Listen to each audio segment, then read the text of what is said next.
भारत माता की। भारत माता की। सबतै पहलम ते सारे बुजुर्गाना, भाई बहना और नौजवान साथियों ने राम राम।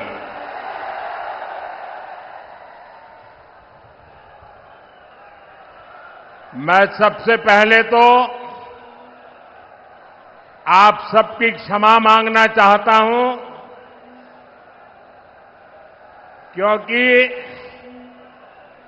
हमारी पार्टी के यहां के साथियों ने ये जो पैंडल बनाया वो छोटा पड़ गया और इतने ही लोग बाहर धूप में तप रहे हैं। जो लोग धूप में तप रहे हैं उनको जो असुविधा हुई इसके लिए मैं क्षमा मांगता हूं, लेकिन मैं आपको विश्वास दिलाता हूं, आप ये जो तप कर रहे हैं ना, ये आपका तप बेकार नहीं जाने दूंगा, विकास करके लौटाऊंगा। साथियों, अग्रोहा धाम, गुरु जंबेश्वर, खाटू श्याम जी और माता भनभोरी भ्रामरी देवी को मैं सर झुका के प्रणाम करता हूं। ये राखी गढ़ी की धरती है। ये क्षेत्र देश प्रेम और प्रकृति प्रेम दोनों के लिए जो बलिदान दिए गए हैं उसको यहां के लोग आज भी स्मरण करके पूरी मानव जात को प्रेरणा देते हैं। यहां अंग्रेजों की क्रूर तोपों के भी जख्म है, तो यहां पेड़ों की रक्षा के लिए बिश्नोई समाज के तप और त्याग की मिसालें भी हैं। यहां के विकास में स्वर्गीय भजनलाल जी का भी बड़ा योगदान है, आज भी लोग याद करते हैं। और ये मेरा सौभाग्य रहा कि मुझे हरियाणा में काम करते हुए भजनलाल जी के काम को देखने का मौका मिला और चौधरी बंसीलाल जी के साथ काम करने का मौका मिला।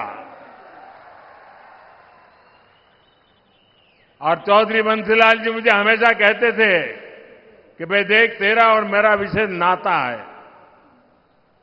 मैंने कहा क्या? और फिर वो मुझे महर्षि दयानंद जी के जीवन के विषय में बड़े भावुक होकर के बातें बताते थे। महर्षि दयानंद सरस्वती जी गुजरात में पैदा हुए, लेकिन जितनी जानकारियां मुझे नहीं थी उससे ज्यादा जानकारियां महर्षि दयानंद जी के विषय में चौधरी बंसीलाल जी से मैं सुना करता था और वो कहते कहते भावुक हो जाते थे। साथियों, मेरा सौभाग्य रहा है, हरियाणा ने मुझे बहुत कुछ दिया है, बहुत कुछ सिखाया है। मैं हरियाणा के विकास में योगदान देने वाली हर संतान को नमन करता हूं। आज सरदार भगत सिंह जी की जयंती पर भी मैं उन्हें श्रद्धा सुमन के साथ प्रणाम करता हूं। साथियों, हरियाणा की माताओं बहनों ने यहां एक नारा दिया है, महारा हरियाणा, नॉन स्टॉप हरियाणा। हरियाणा का विकास ऐसे ही नॉन स्टॉप चलते रहना चाहिए। इसलिए हरियाणा तीसरी बार भाजपा को मौका देने का मन पक्का कर चुका है। चारों तरफ से आवाज आ रही है, भरोसा दिल से, भाजपा फिर से, भरोसा दिल से, भरोसा दिल से। साथियों, जैसे जैसे वोटिंग की तारीख नजदीक आ रही है, कांग्रेस पस्त पड़ती जा रही है। कांग्रेस के नेता अब कहने लगे हैं कि हरियाणा में भी वही हाल होगा जो कांग्रेस का मध्य प्रदेश में हुआ था। एमपी और राजस्थान में पिछले चुनाव में इन्होंने झूठ का गुब्बारा खूब फुलाया, लेकिन जनता ने वोट की चोट देकर के उस गुब्बारे की हवा निकाल दी। अब हरियाणा में भी यही होने जा रहा है। साथियों, कांग्रेस का ये हाल इसलिए होता है क्योंकि कांग्रेस देश की सबसे धोखेबाज और बेईमान पार्टी है। आप पड़ोस में देख लीजिए, हिमाचल में क्या हाल करके रखा है। चुनाव के दौरान हिमाचल की जनता को इन्होंने क्या क्या झूठ बोला, आप कल्पना नहीं कर सकते। अब सरकार बनने के बाद कांग्रेस ने अपने वायदों से पल्ला झाड़ लिया है। जनता कांग्रेस से कह रही है, क्या हुआ तेरा वादा?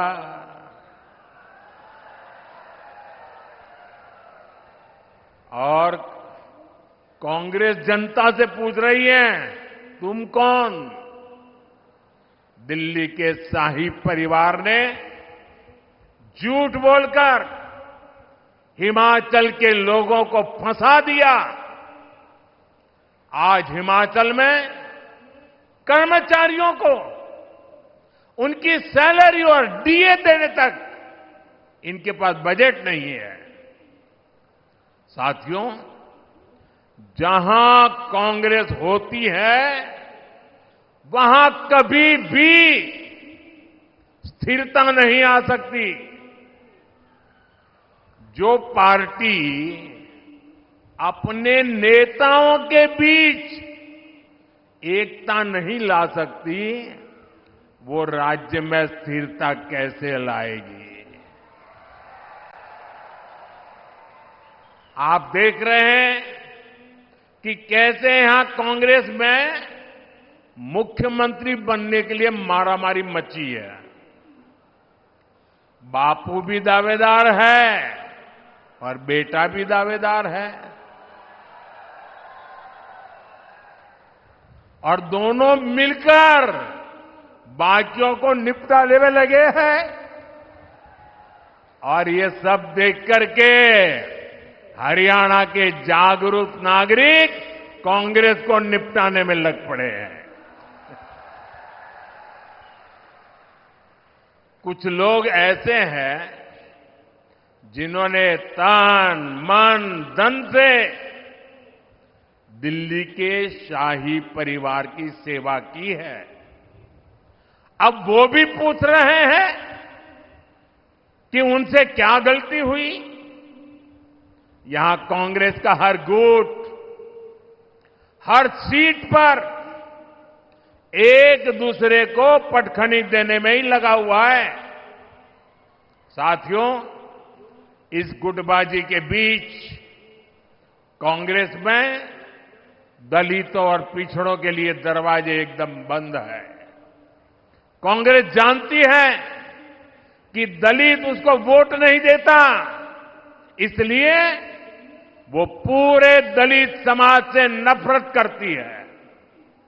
आप खुद देखिए, कांग्रेस के राज में गोहाना में दलितों पर अत्याचार हुआ, कांग्रेस चुप रही। कांग्रेस के राज में मिर्चपुर कांड हुआ, कांग्रेस चुप रही। कांग्रेस के राज में दलित बेटियों के साथ अत्याचार हुआ, अन्याय हुआ, कांग्रेस चुप रही। आज कांग्रेस का शाही परिवार कह रहा है कि दलितों और पिछड़ों का अमेरिका में जाकर के बोले वो दलितों पिछड़ों का आरक्षण खत्म कर देंगे। कांग्रेस ने दलितों पर जो अत्याचार किया है उसे दलित समाज कभी भी भूल नहीं सकता। इसलिए मैं हरियाणा में जहां भी गया, मैंने देखा कि कांग्रेस को कोई भी घुसने नहीं देता। साथियों, भाजपा सर्व समाज की भागीदारी सुनिश्चित कर रही है।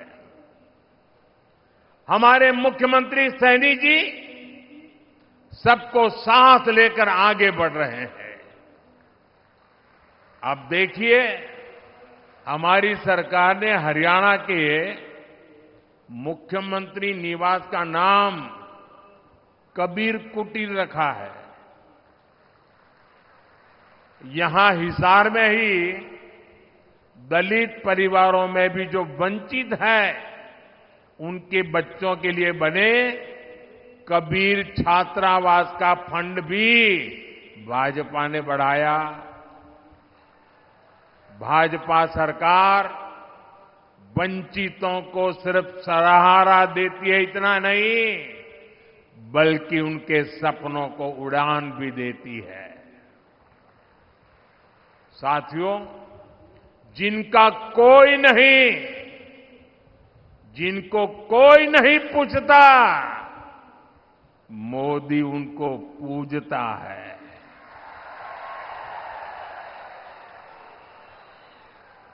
आज मुद्रा योजना से हरियाणा के लाखों लोगों को बिना गारंटी के लोन मिले हैं। ये गरीब, दलित, पिछड़े, आदिवासी परिवारों के लोग हैं। मोदी ने रेहड़ी, ठेले, पटरी पर काम करने वाले अपने भाई बहन का भी ध्यान रखा है। ये कोई धन्ना सेठ नहीं है, ये गांव, गरीब, दलित, पिछड़े परिवारों के मेरे भाई बहन हैं। कांग्रेस ने इनको कभी नहीं पूछा, इनकी गारंटी भी आपके इस बेटे ने ही ले ली है। बैंक में अब उनको गारंटी नहीं देनी पड़ती, गारंटी मोदी देता है।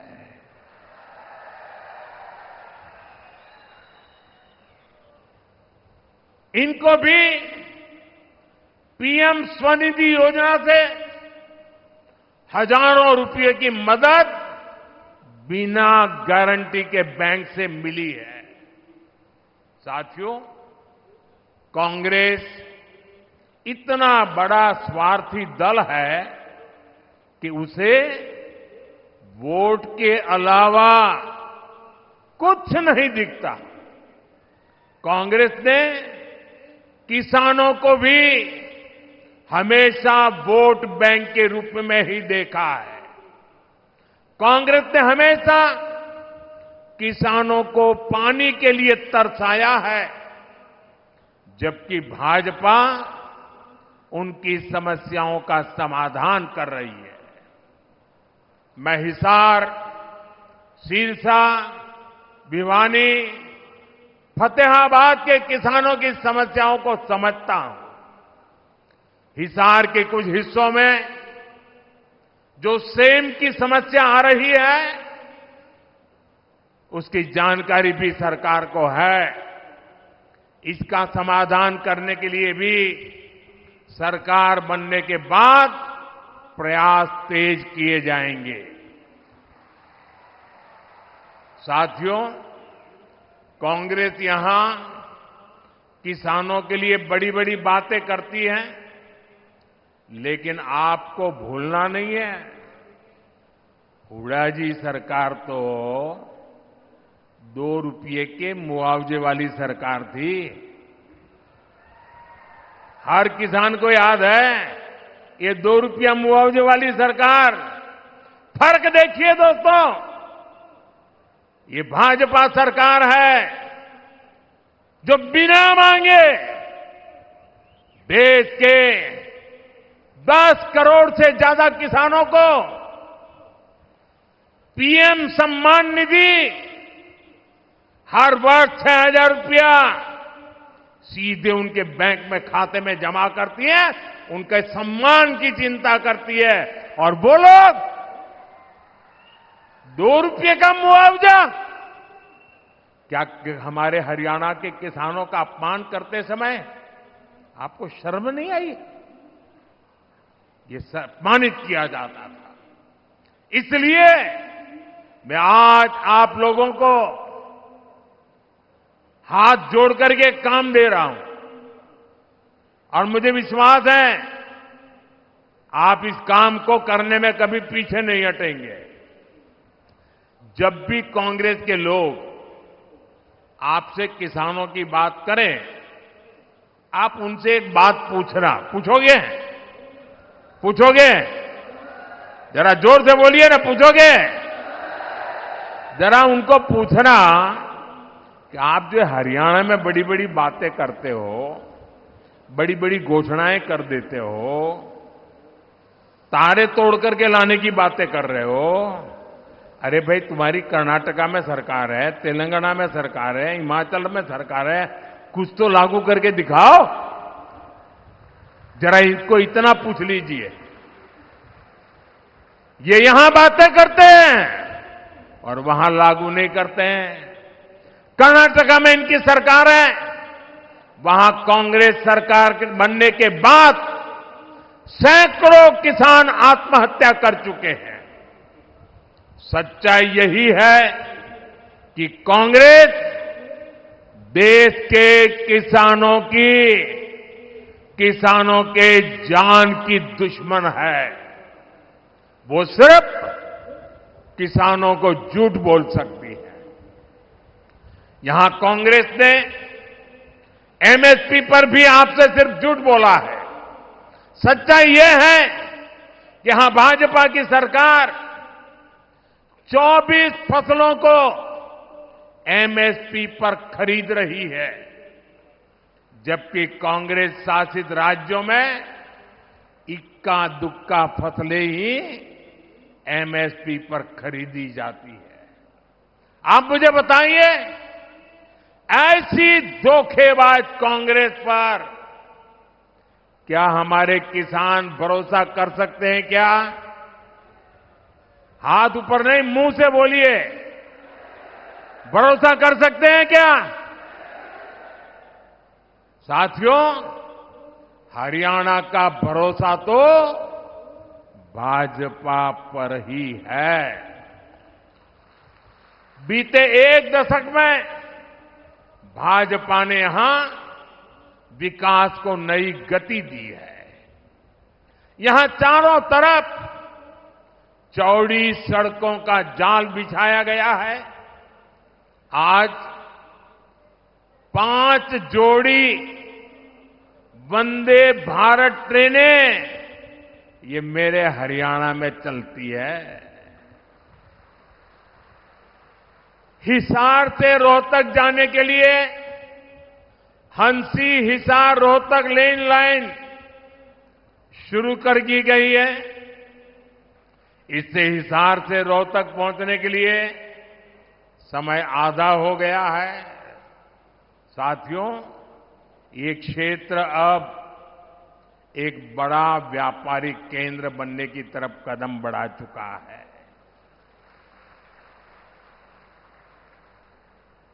हिसार एयरपोर्ट बनने से यहां नए उद्योगों को बढ़ावा मिलेगा।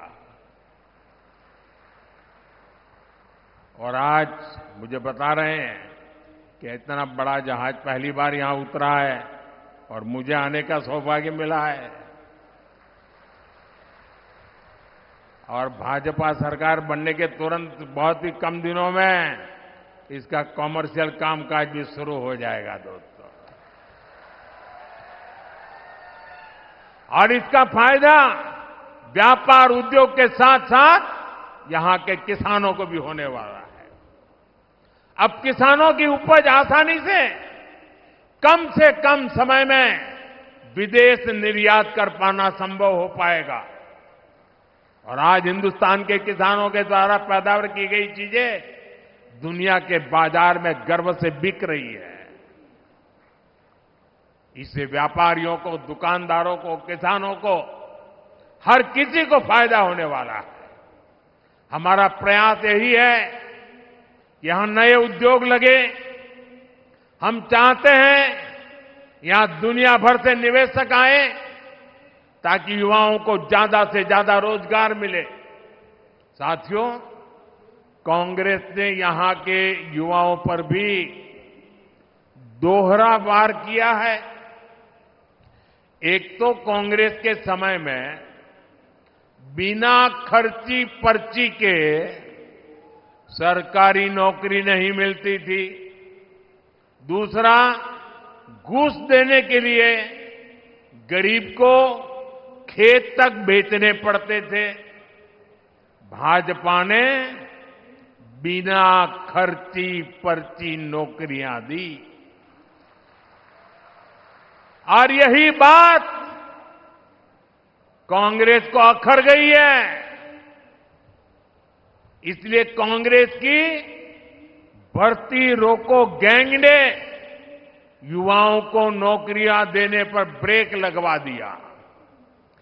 कांग्रेस की भर्ती रोको गैंग को इस चुनाव में मेरे सभी नौजवान उनको जरा सबक सिखाइए ताकि आपके भविष्य को ताला लगाने का पाप न करें। साथियों, कांग्रेस सिर्फ लूट खसूट ही नहीं करती बल्कि निर्लज्जता से उसका बचाव भी करती है। कांग्रेस के राज में कैसे दलालों और दामाद का ही बोलबाला था, ये मैंने हरियाणा की जनता के सामने रखा। अगर किसी को पछतावा होता, किसी को अगर दो आंख की भी शर्म होती, तो वो हरियाणा की जनता से माफी मांगता। लेकिन कांग्रेस के लोगों ने आपसे माफी नहीं मांगी, बल्कि बड़ी बेशर्मी से दलालों और दामाद का बचाव कर रहे हैं। कांग्रेस के इस रवैये से नाराज होकर अब हरियाणा की जनता कांग्रेस के विरुद्ध खड़ी हो गई है। अब जनता खुद इनका कच्चा चिट्ठा बाहर निकाल रही है। आप भी देख रहे हैं कैसे हर रोज इनके समय के घोटालों के नए नए कागज सामने निकल करके आ रहे हैं। साथियों, हरियाणा के लोग हर गांव, हर गांव सह सकते हैं, लेकिन हरियाणा के लोग देश के विरुद्ध कोई बात सह नहीं सकते। हरियाणा के लोग कट्टर देशभक्त है। देश की बात आती है तो हरियाणा वाले सब कुछ बुलाकर एकजुट खड़े हो जाते हैं। इसलिए कांग्रेस का असली चेहरा भी आपको याद रखना है, आज की कांग्रेस अर्बन नक्सलियों के चंगुल में है। मैं कोई ढकी छुपी बात नहीं कर रहा। कांग्रेस के नेता विदेश जाते हैं तो किससे मिलते हैं? ये उन लोगों से मिलते हैं जो भारत के दुश्मनों की भाषा बोलते हैं। कांग्रेस के इंटरनेशनल पार्टनर वो लोग हैं जो दुनिया भर में भारत को बदनाम करने में जुटे हैं। विदेश में जाकर कांग्रेस के नेता वही भाषा बोलते हैं जो भारत का बुरा चाहने वालों को पसंद आती है। आप भी सोचिए, आखिर क्यों पाकिस्तान कांग्रेस का समर्थन करता है? कांग्रेस की नीतियों को पाकिस्तान को पसंद आती है। साथियों, हरियाणा के लोगों को कांग्रेस के वादों इरादों से बहुत सावधान रहना है। कांग्रेस ने कहा है कि वो जम्मू कश्मीर में फिर से 370 वापस लाना चाहती है। कांग्रेस फिर से पत्थरबाजी और बम बंदूक को हवा देना चाहती है। जिन पत्थरबाजों ने हरियाणा के बेटे, फौजी बेटे जो वहां ड्यूटी कर रहे थे, वहां के पत्थरबाजों ने उनको लहूलुहान कर दिया। अब कांग्रेस ऐसे लोगों को रिहा कराना चाहती है। अब बताइए, ये अर्बन नक्सली कांग्रेस किसके साथ है? ऐसी कांग्रेस को हरियाणा का किसान, हरियाणा का नौजवान और हरियाणा की माताएं बहनें क्यों पसंद करेगी, क्यों वोट देंगी? साथियों, आज 28 सितंबर है। मैं आपको याद कराता हूं, 28 सितंबर की रात को ही हमने सर्जिकल स्ट्राइक की हुई थी। भारत ने आतंक के आकाओं को बता दिया था कि भारत अब घर में घुसकर मारता है। और कांग्रेस ने क्या किया था? कांग्रेस ने हमारी सेना से सर्जिकल स्ट्राइक के सबूत मांगे थे। यही कांग्रेस है जिसने हमारे सेनाध्यक्ष तक को गली का गुंडा कहा था। कांग्रेस ने हमारी सेना के बजाय दुश्मनों के झूठ पर विश्वास किया। क्या देशभक्त हरियाणा के लोग ऐसी कांग्रेस को बर्दाश्त करेंगे?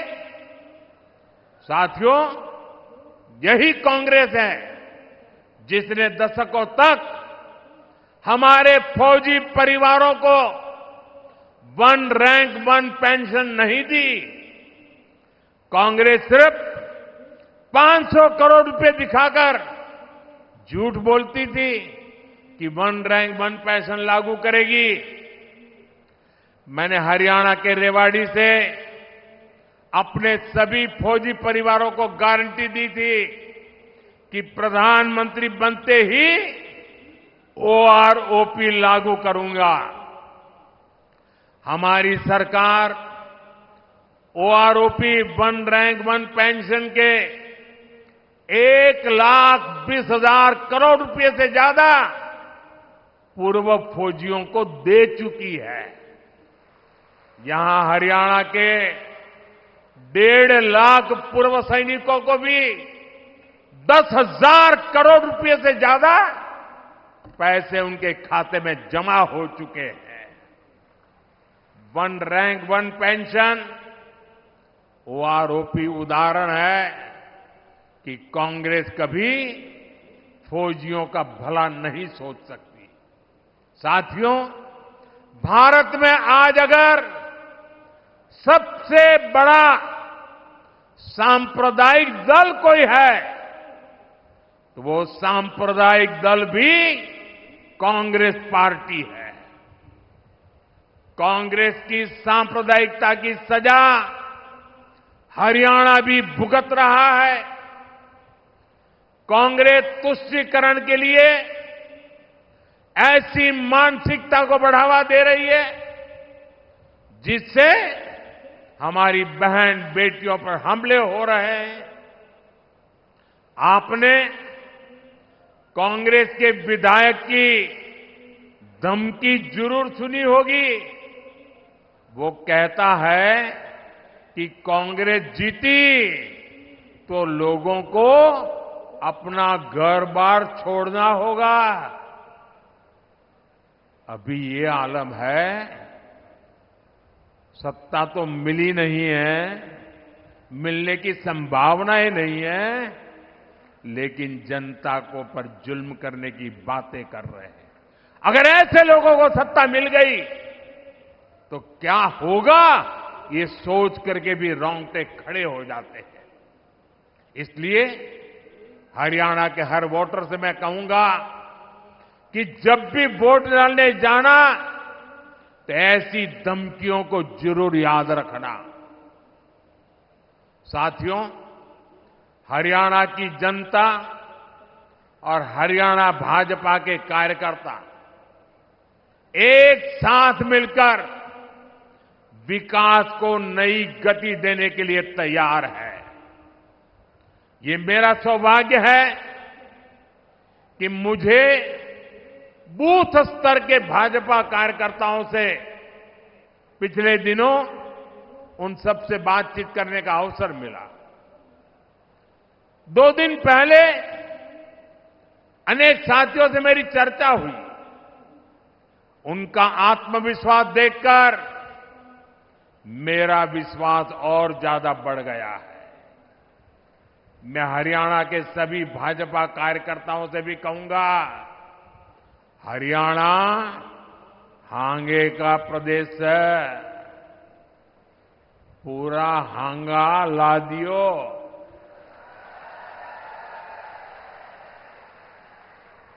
हमें दिन रात जुटना है।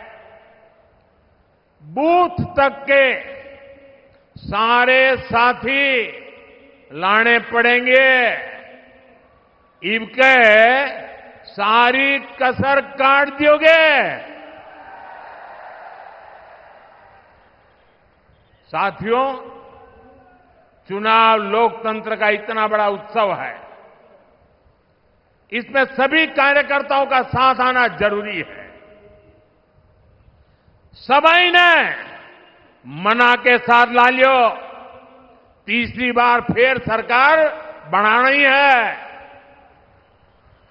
और मैं अभी जब नीचे सबसे मिल रहा था तो सब पुरानी पुरानी बातें याद करा रहे थे।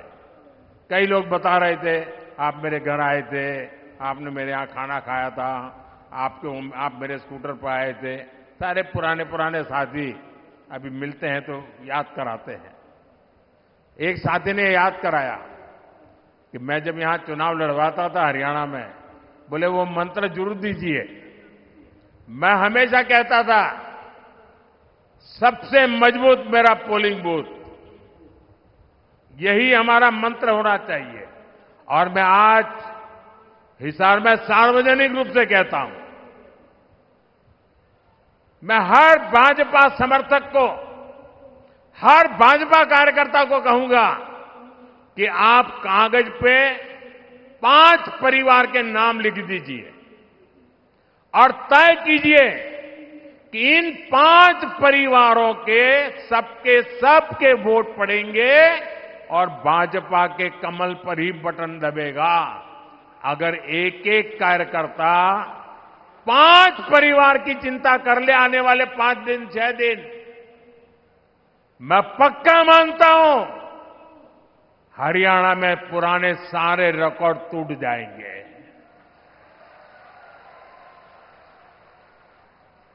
मैं एक बार फिर इतनी बड़ी संख्या में यहां आने के लिए आप सभी को धन्यवाद देता हूं।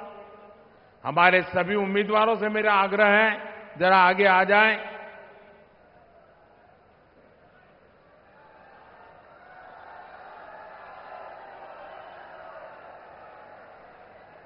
आप सबके आशीर्वाद उनको मिले, ये प्रार्थना करने के लिए मैं आया हूं। मेरे साथ बोलिए, भारत माता की, भारत माता की, भारत माता की। बहुत बहुत धन्यवाद। माननीय प्रधानमंत्री जी का बहुत बहुत